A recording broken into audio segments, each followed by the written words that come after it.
please. Okay, thank you. To the mayor, question? Mr. Mayor, you've said many, many times that you know how to meet a payroll.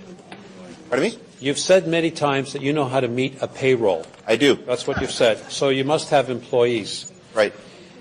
What would your position be if you caught an employee that was sleeping at your place of business?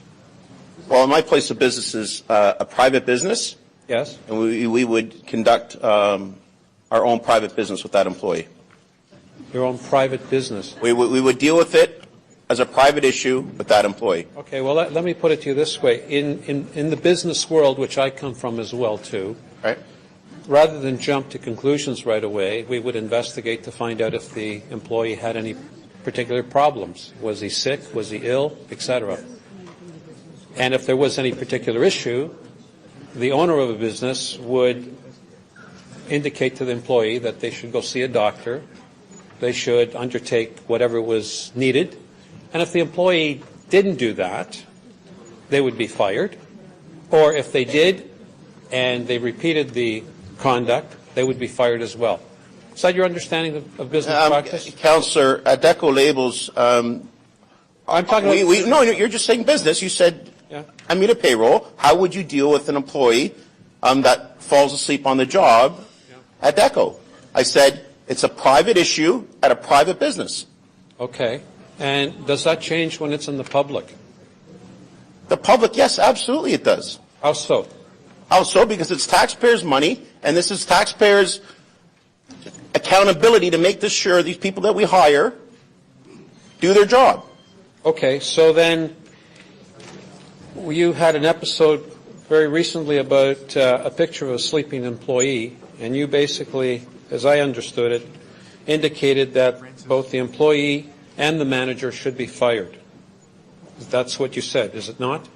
I supported the chair of the Parks and Recreation Department. Councillor Mamaliti came in my office, expressed his concerns, and said, could I get your support? And I said, yes, you're the chair. He makes the call. That's why we have chairs, standing committees that everyone sits on, besides one member of this council that does not sit on a standing committee. So they make the call then to basically judge, be the jury, and then be the executioner? I support the chairs of the committees that I appoint, and when the chairs of the committees come to me with a serious repeat incident, yes, I make a judgment call, and I support the chair, Councillor Mamaliti, of the Parks Committee. So then basically you would not show any kind of compassion to find out if there was any particular problem with the employee. You would then jump to the conclusion that there was a problem with the employee and the employee should be dismissed. Councillor, I take the advice from the chair, who had numerous experiences, 4 years of this behavior at Carmen Stefano Center. So I listened to the chair and I listened to the councillor in his ward. It happened in his ward. So I will take the lead from the councillor and the chair of the Parks Committee. Okay.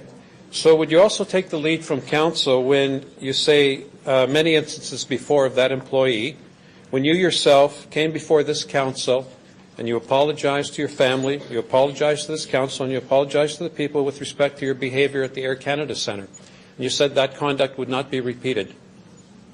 In 2006, you're absolutely right. Okay.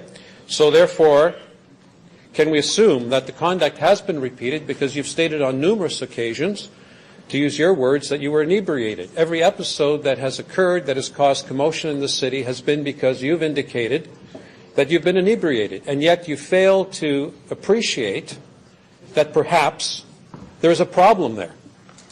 Councillor, I've admitted to my mistakes. And I said it would not happen again, and it has never happened again at the Air Canada Centre.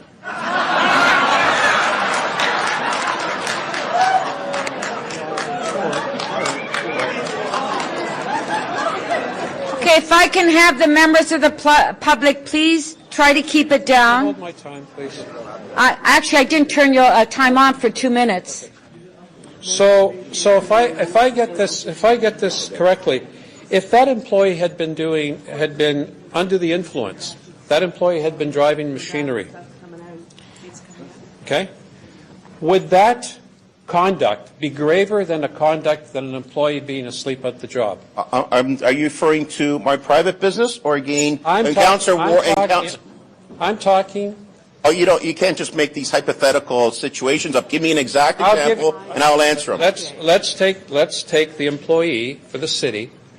Any employee for the city. If any employee for the city was under the influence, would that conduct be worse than someone who was asleep on the job in the city? I have no idea what sort of influence they're under. I haven't seen the situation.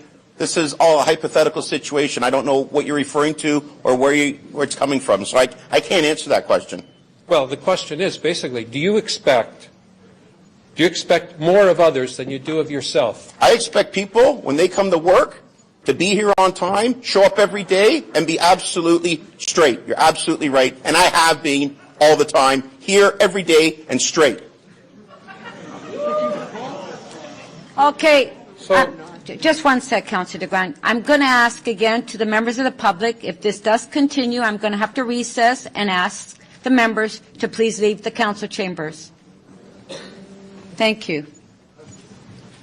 So it wouldn't be beyond the scope of a good employer, whether they be the employer of the city, employer in private practice, to say that we recognize a problem with an individual, and the first rule of being any good employer is to inquire, to ensure that there isn't a medical problem with that employee, and if there is any particular issue, to guide that employee to go seek assistance to help themselves in order not to repeat the conduct and performance that they've already displayed. That was your last question.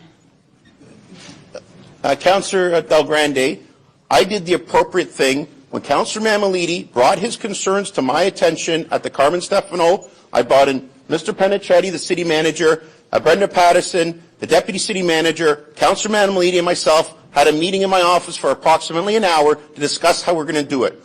I did not go above or behind anyone's back and directly deal with that employee. I dealt with it in the proper protocol, and that's exactly what I did, and I did the right thing. Thank you. Councilman Wong, question.